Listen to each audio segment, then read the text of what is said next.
പാതുവായിലെ വിശുദ്ധ അന്തോണീസ്. അടുത്ത ഞങ്ങളുടെ ഡെസ്റ്റിനേഷൻ ഇറ്റലിയിൽ തന്നെയുള്ള പാതുവായിലെ വിശുദ്ധ അന്തോണീസിന്റെ ദേവാലയത്തിലേക്കാണ്. റോമിൽ നിന്ന് 5.5 മണിക്കൂറും വെനീസിൽ നിന്ന് 42 കിലോമീറ്ററുമാണ് ഇവിടേക്കുള്ള ദൂരം. 1232 പണി കഴിപ്പിച്ച വിശുദ്ധ അന്തോണീസിന്റെ ദേവാലയവും അതിനുള്ളിലെ കാഴ്ചകളും കാണുവാൻ ധാരാളം ഭക്തജനങ്ങളും തീർത്ഥാടകരും എത്തുന്ന ഒരു നഗരമാണ് പാതുവ. ലോകത്തെമ്പാടും ഏറെ ഭക്തജനങ്ങളുള്ള ഒരു പുണ്യവാളനാണ് വിശുദ്ധ അന്തോണീസ്. ഈ അന്തോണീസിന്റെ പേരിൽ ധാരാളം ദേവാലയങ്ങൾ, കപ്പേളകൾ, സ്കൂളുകൾ, നൊവേനകളൊക്കെ ലോകത്തെമ്പാടും നടക്കുന്നുണ്ട്. ഈ പുണ്യവാളന്റെ നാമധാരികളായി ധാരാളം ആളുകൾ വേറെയും. അത്രമാത്രം ജനഹൃദയങ്ങളിൽ വണങ്ങുന്ന ഒരു പുണ്യവാളൻ വേറെയുണ്ടോ എന്ന സംശയമാണ്. നഷ്ടപ്പെട്ട വസ്തുക്കൾ കണ്ടെടുക്കുവാൻ ഇദ്ദേഹത്തിന്റെ മാധ്യസ്ഥം തേടാറുമുണ്ട്. 1195 പോർച്ചുഗലിന്റെ തലസ്ഥാനമായ ലിസ്ബണിൽ ഒരു പ്രഭു കുടുംബത്തിലാണ് ഫെർഡിനൻഡ് ജനിച്ചത്. മാതാപിതാക്കൾക്ക് ഏറെ എതിർപ്പുണ്ടായിരുന്നിട്ടും 15-ാം വയസ്സിൽ അഗസ്റ്റീനിയൻ സഭയിൽ ചേർന്ന് ഒരു വൈദികനായി. ഈ കാലയളവിൽ സഭാസ്ഥാപകനെക്കുറിച്ചും ദൈവാശ്രയത്തെക്കുറിച്ചുമൊക്കെ ധാരാളം പഠിക്കാൻ അവസരമുണ്ടായി. പിന്നീട് കോയിംബ്രായിലുള്ള ഫ്രാൻസിസ്കൻ ആശ്രമത്തിൽ പഠിക്കാനും അവസരം ലഭിച്ചു. അവിടുത്തെ താമസത്തിനിടയിൽ ആഫ്രിക്കയിലെ മൊറോക്കയിൽ സുവിശേഷ ശുശ്രൂഷയ്ക്ക് പോയ 5 ഫ്രാൻസിസ്കൻ സന്യാസിനിമാരെ പരിചയപ്പെടുകയും അവരിൽ നിന്നും മൊറോക്കയിൽ മുസ്ലിങ്ങളുടെ ഇടയിൽ സുവിശേഷ വേല ചെയ്യാൻ പോയ ചിലർ രക്തസാക്ഷികളായ കാര്യം ആ ഫ്രാൻസിസ്കൻ സന്യാസിനിമാരിൽ നിന്നും അറിയുവാൻ കഴിഞ്ഞു. തനിക്കും അതുപോലെ രക്തസാക്ഷിയാകാൻ ആ യുവവൈദികൻ ആഗ്രഹിച്ചു. അതിനുവേണ്ടി ഫ്രാൻസിസ്കൻ സഭയിൽ ചേരുകയും അന്തോണീസ് എന്ന നാമം സ്വീകരിക്കുകയും ചെയ്തു. ഫ്രാൻസിസ്കൻ സഭാ നിയമങ്ങൾ പഠിച്ച് മൊറോക്കയിലേക്ക് പോകുവാൻ തയ്യാറെടുക്കുന്നതിനിടയിൽ അദ്ദേഹം രോഗബാധിതനാകുകയും പോർച്ചുഗലിലേക്ക് മടങ്ങുകയും ചെയ്തു. അദ്ദേഹം ഒരു മികച്ച പ്രാസംഗികനാണെന്ന് പല അവസരങ്ങളിലും അധികാരികളുടെ മുൻപിൽ തെളിയിക്കാൻ അവസരം ലഭിച്ചിട്ടുണ്ട്. കൊതിയോടെ അവ കേൾക്കുവാൻ ജനങ്ങൾ കാത്തിരുന്നിട്ടുമുണ്ട്. വിശുദ്ധ ഗ്രന്ഥത്തിലുള്ള അന്തോണീസിന്റെ അഗാധമായ അറിവ് ആശ്രമത്തിലുള്ളവരെ പഠിപ്പിക്കുവാനും അദ്ദേഹം നിയോഗിക്കപ്പെട്ടു. അന്യഭാഷക്കാരോട് തന്റെ ഭാഷയിൽ പ്രസംഗിക്കുമ്പോൾ അത് കേൾക്കുന്നവരുടെ ഭാഷയിൽ അവർക്കും മനസ്സിലാകുമായിരുന്നു. ഒരിക്കൽ മാർപ്പാപ്പയുടെ മുന്നിൽ ഒരു മഹാസമ്മേളനത്തിൽ വെച്ച് അദ്ദേഹത്തിന് പ്രസംഗിക്കേണ്ടി വന്നു. കൂടിയിരുന്നവർ പല ഭാഷക്കാർ. എന്നാൽ അന്തോണീസിന്റെ പ്രസംഗം അവരവരുടെ ഭാഷയിൽ മനസ്സിലായി എന്നതാണ് വാസ്തവം. പ്രസംഗിക്കുക മാത്രമല്ല, ജീവിച്ച് കാണിച്ചു കൊടുക്കുകയും ചെയ്യുന്ന ഒരു മഹാപ്രതിഭ തന്നെയായിരുന്നു അന്തോണീസ്. മാനസാന്തരമായിരുന്നു അദ്ദേഹത്തിന്റെ പ്രസംഗം കേട്ടവരുടെ അനന്തരഫലം. പകൽ സമയം മുഴുവൻ പ്രസംഗത്തിലൂടെയും കൂദാശ പരികർമ്മത്തിലൂടെയും സമയം ചിലവഴിച്ചും രാത്രിയിൽ പ്രാർത്ഥനയിലുമായിരുന്നു അദ്ദേഹത്തിന്റെ ജീവിതം. അങ്ങനെ ഒരു ഭവനത്തിൽ രാത്രി ചിലവഴിക്കുന്ന സമയത്ത് വീട്ടുടമസ്ഥൻ താക്കോൽ പഴുതിലൂടെ നോക്കിയപ്പോൾ മാതാവ് ഉണ്ണീശോയെ അന്തോണീസിന്റെ കൈകളിൽ ഏൽപ്പിക്കുന്നതാണ് കണ്ടത്. നിരന്തര അധ്വാനവും യാത്രയും പരിഹാര പ്രവൃത്തികളും മൂലം അദ്ദേഹത്തിന്റെ ആരോഗ്യം മോശമാവുകയും രോഗബാധിതനായി തീരുകയുമുണ്ടായി. 1231 ജൂൺ 13 അദ്ദേഹം 36-ാമത്തെ വയസ്സിൽ സ്വർഗത്തിലേക്ക് യാത്രയായി. അപ്പോൾ ദേവാലയത്തിലെ മണി തന്നെ അടിച്ചുവെന്ന് പറയപ്പെടുന്നു. മരിച്ച് 1 വർഷത്തിനു ശേഷം സഭ അദ്ദേഹത്തെ വിശുദ്ധനാക്കി. എത്തിച്ചേർന്നത് വിശാലമായ ഒരു പാർക്കിംഗ് ഗ്രൗണ്ടിലാണ്.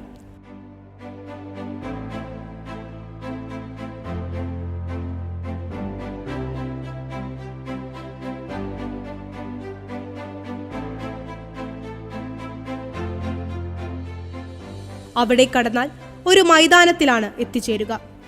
ഇറ്റലിയിലെ തന്നെ ഏറ്റവും വലിപ്പം കൂടിയ മൈതാനമാണിത്. മൈതാനത്തിനു ചുറ്റുമായി ഒരു തോട് നിർമ്മിച്ചിരിക്കുന്നു. അതിൽ 4 പാലങ്ങളും. ഈ മൈതാനത്തിനു ചുറ്റും 74 മനോഹരമായ പ്രതിമകളും സ്ഥാപിച്ചിരിക്കുന്നു.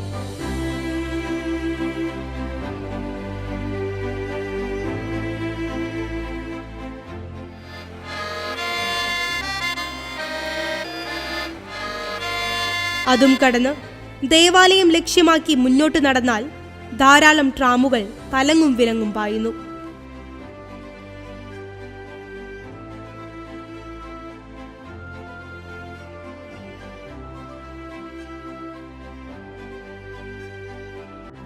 പ്രഭാതത്തിലെ പല വിചിത്ര കാഴ്ചകളും ഈ വഴിയോരങ്ങളിൽ കാണുവാൻ കഴിഞ്ഞു. ഇടനാഴിയുടെ രണ്ടു വശങ്ങളിലുമുള്ള വ്യാപാര സ്ഥാപനങ്ങൾ തുറന്നു തുടങ്ങിയിട്ടില്ല. ധാരാളം തീർത്ഥാടകർ ദേവാലയം ലക്ഷ്യമാക്കി നടക്കുന്നു.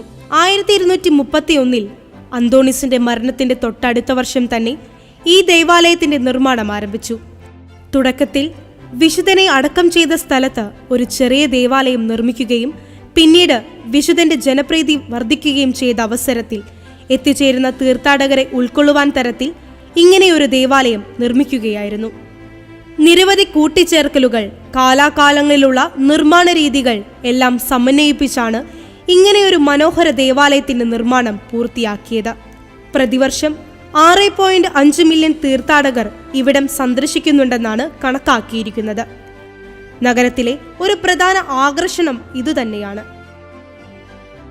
ദേവാലയത്തിനുള്ളിലെ ശില്പഭംഗി വാക്കുകൾ കൊണ്ട് വർണ്ണിക്കാൻ കഴിയാത്ത വിധം ഗംഭീരം. നേരിൽ കണ്ടവർ ഭാഗ്യവാന്മാർ എന്നു തന്നെ പറയേണ്ടി വരും. അത്രയ്ക്ക് മനോഹരം. മനുഷ്യന് ഇങ്ങനെയൊക്കെ ഭാവനയിൽ കാണുവാൻ കഴിയുമോ എന്ന് അതിശയിച്ചു പോകുന്നു.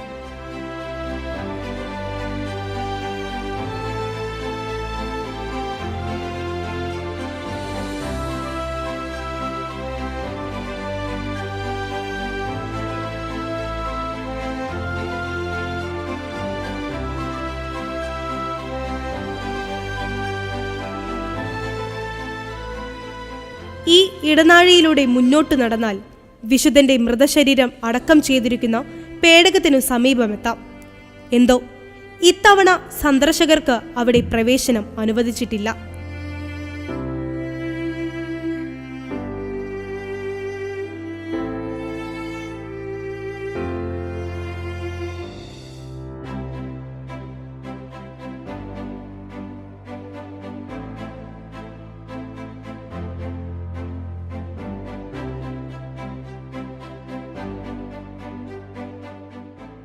അവിടെ നിന്ന് സ്റ്റെപ്പ് കയറി മുന്നോട്ട് നടന്നാൽ ഇടതുഭാഗത്തെ ഭിത്തിയിൽ അന്തോണീസ് ചെയ്ത ചില അത്ഭുതങ്ങളുടെ ചിത്രീകരണം മാർബിളിൽ നിർമ്മിച്ചതു കാണാം.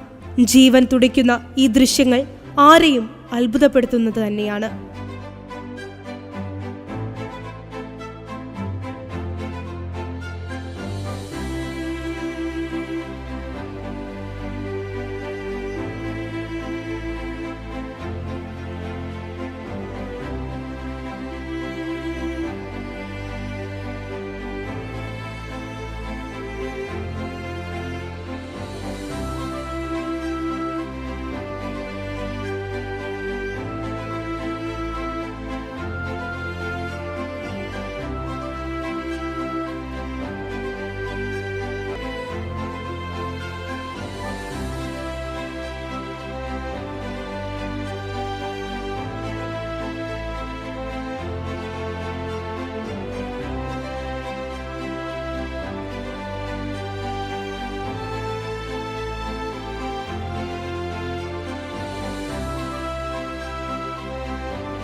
ഈ സ്വർണവർണ്ണത്തിൽ നിർമ്മിച്ചിരിക്കുന്ന അൾത്താരയിലാണ് വിശുദ്ധന്റെ തിരുശേഷിപ്പുകൾ സൂക്ഷിച്ചിരിക്കുന്നത്. ധാരാളം ആളുകൾ കണ്ണീരോടെ അവിടെ നിന്നും പ്രാർത്ഥിക്കുകയും ഫോട്ടോ എടുക്കുകയും ചെയ്യുന്നു.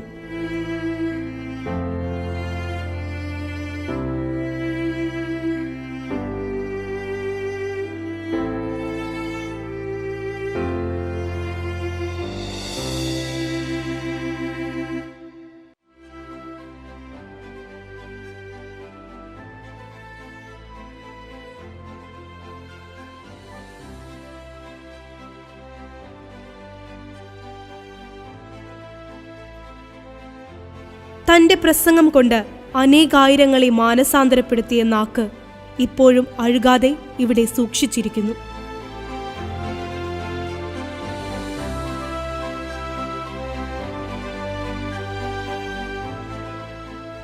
വിശുദ്ധന്റെ താടി, പല്ലുകൾ, തലയോട്ടിയിലെ ചർമ്മം, വിരലിന്റെ ഒരു ഭാഗം, അദ്ദേഹം ഉറങ്ങുമ്പോൾ തലയ്ക്കൽ വെച്ചിരുന്ന പാറക്കഷ്ണം, കൂടാതെ ഗെറ്റ്സമേൻ തോട്ടത്തിൽ നിന്നുമെടുത്ത കല്ല് മുതൽ ജോൺ പോൾ പാപ്പയുടെ തിരുശേഷിപ്പ് വരെ 24ഓളം വിശുദ്ധ വസ്തുക്കൾ ഇവിടെ സൂക്ഷിച്ചിരിക്കുന്നു.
വിശുദ്ധന്റെ കുർബാന കുപ്പായം.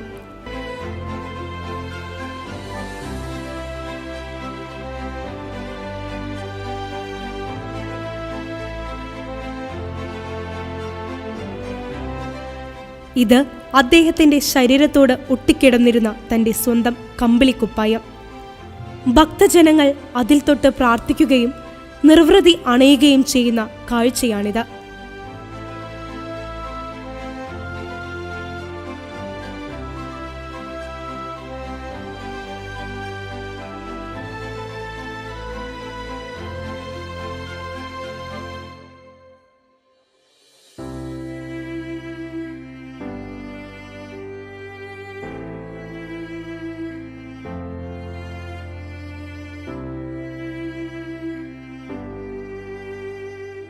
ഈ ഇടനാഴിയിലൂടെ മുന്നോട്ടു നടന്നാൽ ദേവാലയത്തിന്റെ വലതുഭാഗത്തെത്താം.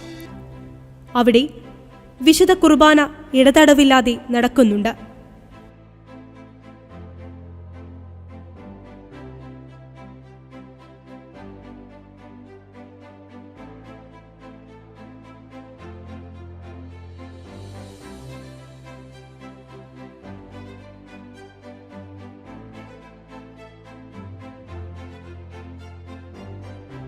പ്രധാന അൾത്താരയിലെ തൂങ്ങപ്പെട്ട രൂപത്തിന്റെ താഴെ പരിശുദ്ധ കന്യകാമറിയവും വശങ്ങളിലായി വിശുദ്ധ ഫ്രാൻസിസിന്റെയും വിശുദ്ധ അന്തോണീസിന്റെയും ശില്പങ്ങൾ.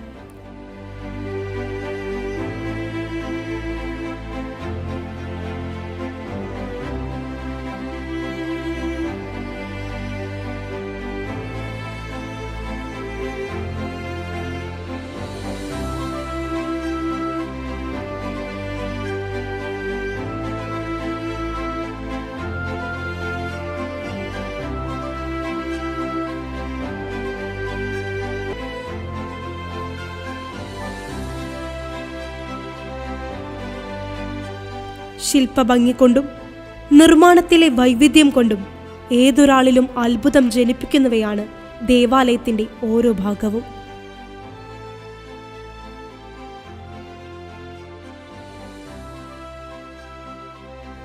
പരിശുദ്ധ കുർബാന പ്രധാന അൾത്താരയിൽ നടക്കുന്നതുകൊണ്ടാവാം ഇവിടെ നിത്യാരാധന അൾത്താരയ്ക്ക് സമീപം ആൾത്തിരക്ക് അധികം കാണാൻ കഴിഞ്ഞില്ല.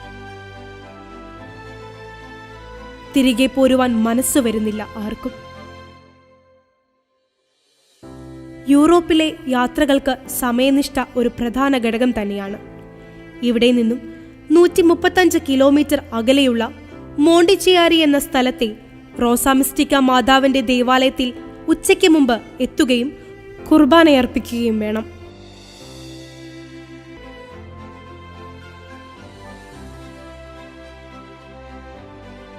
പക്ഷേ പാതുവായിലെ അന്തോണിസിന്റെ ദേവാലയം കൊതിതീരെ കാണുവാൻ പറ്റിയില്ല എന്ന് എല്ലാവരും സങ്കടം പറയുന്നുണ്ടായിരുന്നു.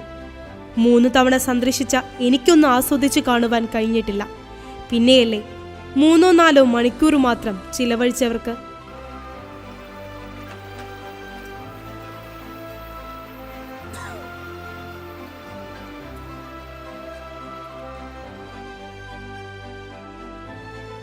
അടുത്തതിൽ മോണ്ടിച്ചിയാരിയിലെ റോസാ മിസ്റ്റിക്ക മാതാവും അവിടുത്തെ കാഴ്ചകളും.